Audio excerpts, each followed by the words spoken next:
வணக்கம் மாணவர்களே, இந்த வீடியோவில் நாம் இப்போ என்ன பார்க்க போறோம்னா கற்கண்டு இயல் 2 10ஆம் வகுப்பு இயல் 2ல் இருக்கக்கூடிய இலக்கண பகுதி தான் பார்க்க போறோம். தொகாநிலை தொடர்கள் எத்தனை இருக்குன்றதை தான் இந்த வீடியோவில் நாம் இப்போ பார்க்க போறோம்.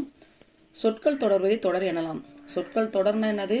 2-3 சொற்கள் இருக்கும். நான் வந்தேன், நான் வந்து சென்றேன். அப்போ அதில் எத்தனை சொற்கள் இருக்கு? 3 சொற்கள் இருக்கு. இதை தான் வந்து தொடர்ந்து வருவது என்ன தொடர்னு சொல்றோம். சரிங்களா? இது பொருள் முடிவு தராவிட்டால் முடியா தொடர் எனப்படும். சரிங்களா? பொருள் தரலன்னா அதுக்கு பேர் என்னது? முடியா தொடர். பொருள் முடிவு தந்தால் அது முற்று தொடர் எனப்படும். இந்த முற்று தொடரை வாக்கியம் என்பர். ஒரு தொடரின் சொற்களுக்கு இடையில் சொல்லோ உருவோ மறைந்து வராமல் வெளிப்படையாக பொருளை உணர்த்துவது தொகாநிலை தொடர் எனப்படும். சரிங்களா? சொல்லோ உருவோ எதுவுமே மறைந்து வராம வெளிப்படையாக பொருளை உணர்த்துவதுக்கு பேர் தான் தொகாநிலை தொடர் எனப்படும். தொகாநிலை தொடர் என்னன்னு படிச்சுக்கோங்க. ஒரு தொடரில் சொற்களுக்கு இடையில் சொல்லோ உருவோ மறைந்து வராமல் வெளிப்படையாக பொருளை உணர்த்துவதுக்கு பேர் தான் தொகாநிலை தொடர். எடுத்துக்காட்டு, காற்று வீசியது குயில் கூவியது. காற்று வீசியது குயில் கூவியது. தொகாநிலை தொடர்கள் மொத்தம் எத்தனை வகைகள்னா 9 வகைகள். எத்தனை வகைகள்? 9 வகைகள். முதல் வகை தான் இதுல பார்க்க போறோம், எழுவாய் தொடர். முதல் வகை என்னது? எழுவாய் தொடர். எழுவாயுடன் பெயர், வினை, வினா ஆகிய பயனிலைகள் தொடர்வது எழுவாய் தொடர். என்ன வரும்? பெயர், வினை, வினா. இது மூன்றும் தொடர் பயனிலைகளாக வந்து அதுக்கு பேர் தான் என்னது? எழுவாய் தொடர். பாருங்க, இனியன் கவிஞர். இது இப்போ கவிஞர்ன்றது ஒரு பெயர். அப்போ பெயர் பயனிலை இங்க வந்திருக்கு. காவிரி பாய்ந்தது. பாய்ந்ததுன்னா வினை. பேருந்து வருமான்றது கேள்வி. அப்போ வினா வந்து பயனிலையா வந்திருக்கு.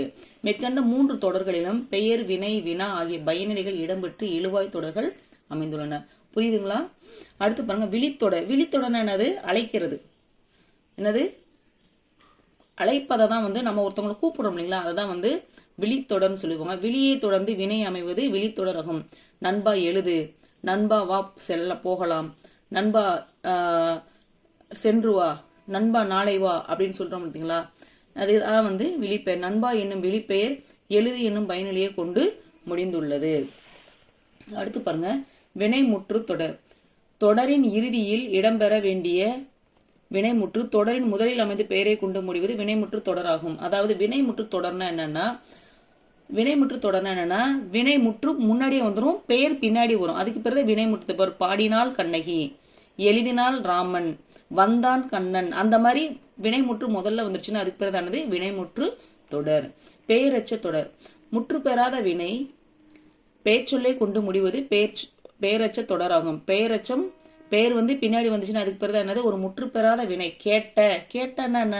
உன்னை கேட்டானா, இல்ல கேட்பார்களா, இல்ல கேட்டாங்களா, ஏதாவது ஒண்ணு இருக்கு. இல்ல கேட்டுக்கொண்டிருக்கல, எதுவுமே எல்லாமே கேட்ட அப்படின்ற ஒரு இது மட்டும் என்ன சொல்றது, அந்த வினை மட்டும் இருந்து அந்த வினை எந்த காலத்தையும் காட்டாம இருக்குது. பின்னாடி வந்து என்ன சொல்றது? ஒரு பெயர் சொல்லை கொண்டு முடிந்து அதுக்கு பிறகு பெயரச்ச தொடர். முற்று பெறாத வினை பெயர் சொல்லை கொண்டு முடிவுதான் பெயரச்ச தொடர் எனப்படும். கேட்ட பாடல் வினையச்ச தொடரும். அதே மாதிரி ஒரு முற்று பெறாத வினை வினை சொல்லை கொண்டு முடிவது வினையச்ச தொடர். பாடினா ஒரு வினை. ஒண்ணு பாடினான்னு வரணும், இல்ல பாடினால்னு வரணும், இல்ல பாடியே ஏதாவது வரணும், இல்ல பாடிவார்கள்னு வரணும். எதுவுமே இல்லாம இந்த மாதிரி வினை மட்டும் வந்துட்டு இன்னொரு வினை சொல்லை கொண்டு முடிந்தால் அதுக்கு பேர் தான் வினையச்ச தொடர். பாடி மகிழ்ந்தனர். வேற்றுமை தொடர். வேற்றுமை உறுப்புகள் வெளிப்படையாக அமையும் தொடர்புகள் வேற்றுமை தொகா நிலை தொடர்கள் எனப்படும். வேற்றுமை தொகா நிலை தொடர்கள் என்னன்னா, வேற்றுமை உறுப்புகள் என்ன தெரியுது? ஐ, ஆல், கு, இன், அது, கண் இருக்கும் இல்லைங்களா? அந்த வேற்றுமை உறுப்புகள்ல வெளிப்படையா வந்துச்சுன்னா என்ன அர்த்தம்? தொகாநிலை தொடர்கள். என்னது? வேற்றுமை தொடர்கள். வேற்றுமை தொகாநிலை தொடர்கள். இப்ப கட்டுரையை படித்தான். இல்ல பாருங்க, ஐ என்ற வேற்றுமை உறுப்பு வெளிப்படையா வந்திருக்கு. இங்க பாருங்க, அன்பால் கட்டினார். அன்பால் இதுல வந்து ஆள்ன்ற வேற்றுமை உறுப்பு என்ன பண்ணிருக்கு? 3ஆம் வேற்றுமை தொகாநிலை. அறிஞருக்கு பொன்னாடை. இது வந்து கு அப்படின்னு வந்திருக்கு இல்லைங்களா? அப்போ இது 4ஆம் வேற்றுமை தொகாநிலை தொடர்.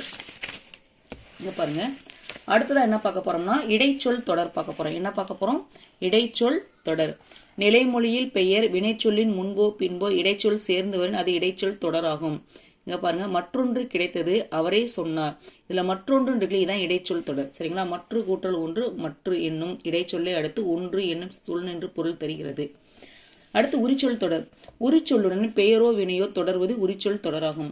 உரிச்சொல்லுடன் என்ன கேட்கும்? ஒன்னு பெயரோ இல்லைன்னா வினையோ தொடர்வதுதான் வந்து உரிச்சொல் தொடர் ஆகும். எடுத்துக்காட்டு பாருங்க, சால சிறந்தது. என்னது? சால சிறந்தது. சாலை என்பது உரிச்சொல், அதனை தொடர்ந்து சிறந்தது என்ற சொல்லின் மிகச் சிறந்தது என்ற பொருளை தருகிறது. அடுக்கு தொடர்னா என்ன எல்லாருக்குமே தெரியும். ஒரு சொல் 2, 3 முறை அடுக்கி தொடர்வது அடுக்கு தொடராகும். வருக வருக வருக. ஒரே சொல் உவகையின் காரணம் மீண்டும் மீண்டும் அடுக்கி வந்துள்ளது. வாங்க வாங்க வாங்க அப்படின்னு சொல்லுவாங்க. அப்படின்னா என்னது? அதுதான் அடுக்கு தொடர்னு சொல்லிட்டு சொல்றோம். இங்க பாருங்க, தெரியுமான்னு சொல்லிட்டு ஒரு இது கொடுத்துருக்காங்க. ஒன்றிற்கு மேற்பட்ட எச்சங்கள் சேர்ந்து பெயரை கொண்டு முடியும் கூட்டுநிலை பெயரெச்சங்களை இக்காலத்தில் பெருமளவில் பயன்படுத்துகிறோம். வேண்டிய கூடிய தக்க வல்ல முதலான பெயரெச்சங்களை செய்ய என்னும் வாய்ப்பாட்டு வினையேற்றத்துடன் சேர்ப்பதன் மூலம் கூட்டுநிலை பெயரெச்சங்கள் உருவாகின்றன.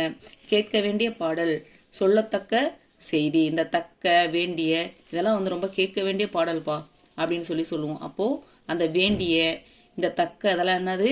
கூட்டுநிலை பெயரெச்சங்கள். என்னது? கூட்டுநிலை பெயரெச்சங்கள். இந்த பெயரெச்சங்கள். அடுத்து பாருங்க, தொகாநிலை தொடர்களுடைய வகைகள் இங்க ஷார்ட்டா நம்மளுக்கு கொடுத்துட்டாங்க. மொத்தம் எத்தனை இருக்குன்னு சொல்லி படிச்சோம்? 9 இருக்குன்னு படிச்சோம். சரிங்களா?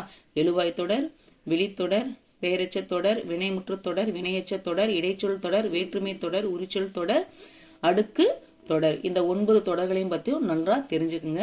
உங்களுக்கு இதுல ஏதாவது சந்தேகம் வந்துச்சுன்னா மறக்காம கமெண்ட்ஸ்ல கருத்து தெரிவிங்க. இந்த வீடியோ உங்களுக்கு பிடிச்சிருந்துச்சுன்னா லைக் பண்ணுங்க. இது வரைக்கும் நம்ம சேனலை சப்ஸ்கிரைப் பண்ணாங்கன்னா சப்ஸ்கிரைப் பண்ணுங்க. நீங்க பண்ணுற ஒவ்வொரு சப்ஸ்கிரிப்ஷனும் அடுத்த வீடியோ போறதுக்கு எங்களுக்கு ஊக்கமா இருக்கும். நன்றி, வணக்கம்.